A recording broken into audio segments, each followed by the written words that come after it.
Most people believed Dean Martin's drunken persona was nothing more than a clever routine. It was a shield he wore perfectly. The unsteady stride, the lazy drawl, the drink that was often nothing stronger than juice. Playing the lovable fool let him slip past boundaries, say what others couldn't, and be dismissed as harmless, even when he wasn't. But one cold night in the glowing haze of 1964, the glass in his hand was no longer part of the illusion. That evening, it carried weight. The Sands Hotel and Casino was the heart of Las Vegas power. If you were inside, you were someone. And on that Tuesday, the Copa room felt charged, layered with smoke, luxury scents, and the quiet tension of influence. The audience was stacked wall to wall with gamblers who mattered. Men with dangerous connections, public figures, and visitors chasing a taste of glamour. Dean on the stage, smooth and relaxed. Halfway through, that's some more, teasing the crowd, joking about lost lyrics, charming everyone within reach. Everything felt light. Everything felt right. Out on the floor, slipping between tables, almost unnoticed, was a young woman named Elena. She wasn't famous or wealthy. She was 23, exhausted, and easy to overlook. Her shoes were worn thin, her feet aching, but she smiled anyway because she had no choice. Miles away, in a cramped apartment far from the Strip, her 2-year-old son slept while a neighbor she could barely pay kept watch. This job was survival.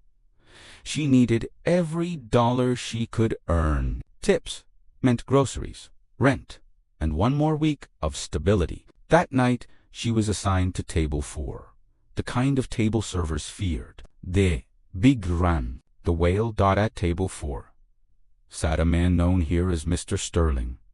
He was loud, flushed with fresh oil money from Texas, the kind that tried to purchase refinement by force. Aringi of yes men surrounded him, laughing too loudly at jokes that weren't funny. He'd been drinking since early afternoon, and the charm had curdled into something ugly. He'd rejected a steak for no reason, barked orders at staff, snapped fingers like commands. Now his attention locked onto Elena, not with warmth, but with the cold curiosity of someone who enjoys testing how far he can push before something breaks. "Hey, darling!" Sterling shouted, slicing through the room's hum. "My glass is empty. What's wrong with you?" Elena hurried over, eyes down. "I'm sorry, sir. I'll get that for you right now." "Don't apologize," he said, clamping onto her wrist as she reached forward. The laughter at the table died instantly. "Give me one reason not to have you thrown out of here," he said. Her pulse raced. She eased her hand back, careful, desperate not to draw attention. "Please, sir, I'll bring it right away." On stage,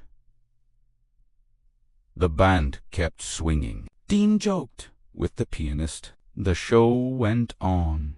But there was something few people realized about Dean Martin.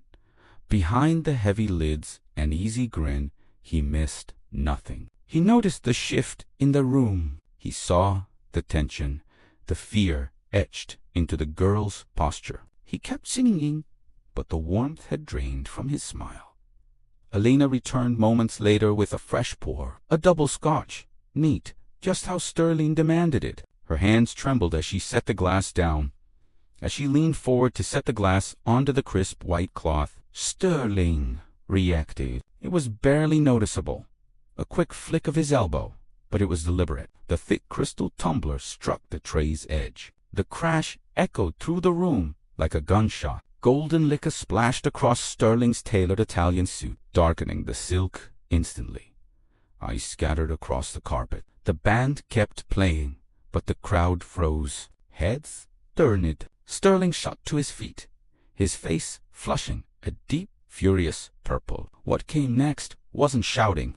It was rage spilling over. "You useless little fool. Do you have any idea what this suit costs? It's worth more than you'll ever earn in your life." Elena dropped to her knees, scrambling to blot the stain with a napkin, tears filling her eyes. "I'm sorry. I'm so sorry." It slipped. "Get away from me!" Sterling snapped, knocking the napkin from her hand with a sharp kick. It wasn't painful, but it was cruel. "Manager? Where's the manager?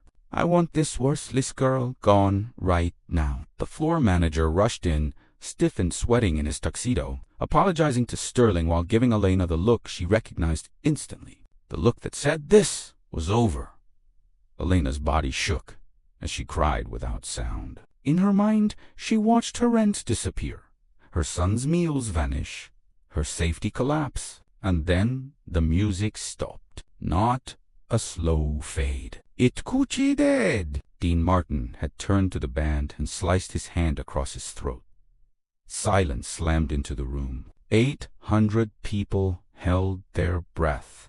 Dean stood motionless, under the lights, cigarette burning low, smoke curling upward. The loose sway was gone. The playful haze was gone. The persona had fallen away. What remained was a man shaped by steel mills and back rooms, by long nights and hard lessons. A man who knew what it meant to be powerless in a room full of powerful people.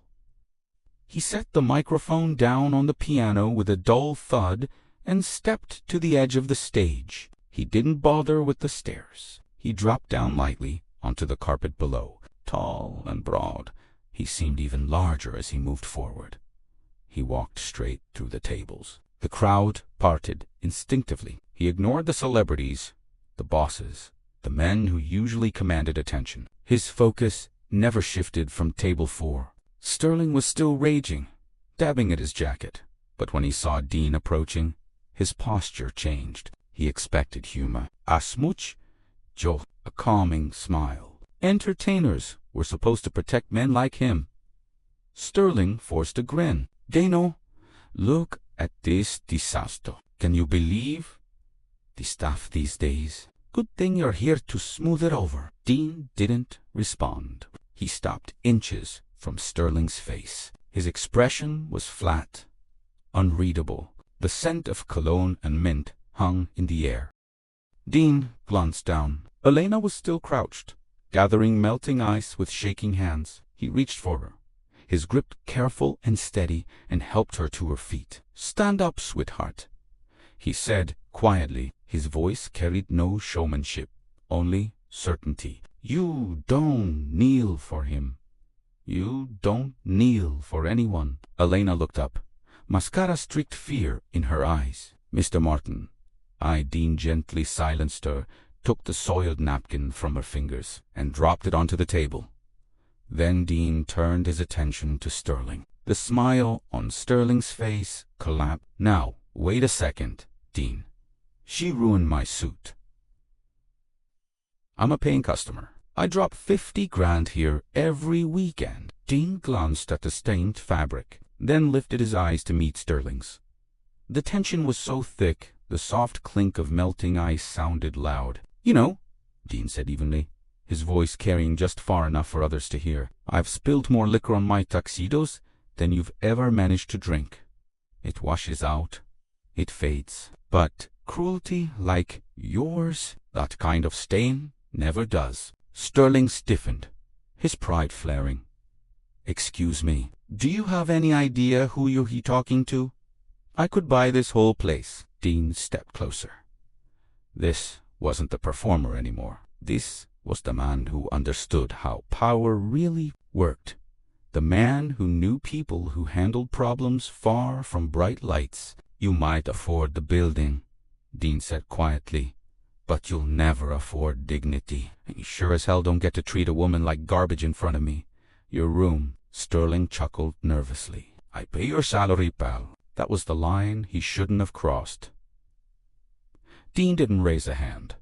He didn't need to. He leaned in until there was barely space between them. Every person in the showroom leaned forward with him. Dean whispered something, low and steady, for just a few seconds. Whatever it was, it drained the color from Sterling's face. The swagger vanished.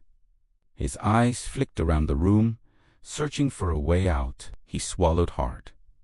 Dean stepped back, adjusted his jacket, and gave Elena a small wink. "Gather your things," he said to Sterling, his voice calm again, "and leave." "You can't throw me out," Sterling muttered, already retreating. Dean turned to the floor manager, who was shaking.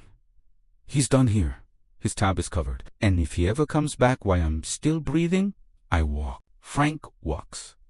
Sammy walks too." That was the final threat. Without them, the Sands was nothing but concrete and lights. The manager understood immediately. The owners would too. "Security," he called, steadying himself. 2 large men appeared and quietly escorted a stunned, wordless Sterling out. The biggest spender in the room had just been erased. Silence hung for a heartbeat. Then the crowd exploded. This wasn't applause for entertainment. It was the sound of respect, and Dean Martin still wasn't finished. He turned back to Elena, who was still trembling, gripping her tray to her chest as if it could protect her. "What's your name, sweetheart?" Dean asked gently. "Elena," she answered, barely audible. Dean slipped a hand into his pocket, not for a wallet, but for a thick money clip stuffed with $100 bills he kept for gambling. He didn't bother counting. He pressed the entire roll into her palm. "Get yourself a new dress," he said softly, "and buy something nice for your kid. I know you have one. I can see it in your eyes." Elena stared at the cash. It was more money than she earned in a year. "Mr. Martin, I can't." "You can," Dean said, flashing that effortless smile that made everything feel safe again. "Think of it as hazard pay for dealing with trash." Dean stepped back onto the stage, lifted his harmless drink, raised it slightly, and said, "Now then, where were we?" The band jumped back in, the melody returned, and the night rolled forward as if nothing had happened. Elena was sent home early, not in disgrace, but with hotel security personally escorting her to make sure she arrived safely. Maning Han, she never served tables again. That money became a turning point. She went to nursing school. She built a future. She raised her son. But for decades, one question lingered. What had Dean Martin whispered that turned a raging tycoon into a frightened man in seconds? Some claimed it was a threat involving dangerous friends. Others said Dean promised to violence himself. The story grew larger every time it was told. Elena never corrected anyone. She protected the man who protected her dignity. Then, in 2014, near the end of her life, she finally told her son the truth. Dean hadn't threatened him. He hadn't mentioned power or money. He had simply said, "I saw the way you looked at her before the drink spilled. You nudged her on purpose. If you don't walk out right now, I'll take this microphone and tell everyone in this room, including your wife back home, exactly what you were planning." Dean hadn't seen an accident. He had seen intent. He recognized a man trying to create an excuse to corner someone vulnerable.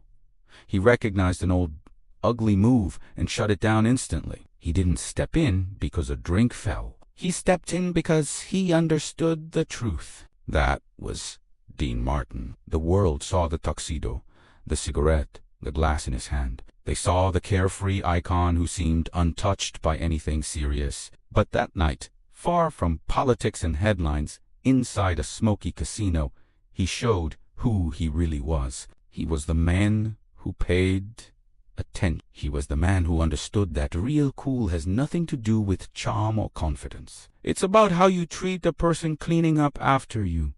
Elena's son, who later became a doctor because of that single act of kindness, still visits the place where the Sands once stood. He says that if you listen closely beneath the noise of modern Las Vegas, you can almost hear it. Not the music, not the applause, just the quiet sound of a glass being set down and someone choosing to do the right thing. Dean Martin played the drunk, but that night he was the clearest mind in the room. In a city built on illusion, his kindness was the only thing that endured. Is there a moment in your life when you wish someone had stepped in for you, or a time when you stood up for someone else? Las Vegas has many secrets, but this may have been its most beautiful one. If you want to hear the stories they never printed, the ones hidden behind the legends, stay with us. There are more tales like this still waiting to be told. Share your thoughts below. What song of his stays with you the most? And did you ever imagine he carried a heart like this? We'll meet again in the next story.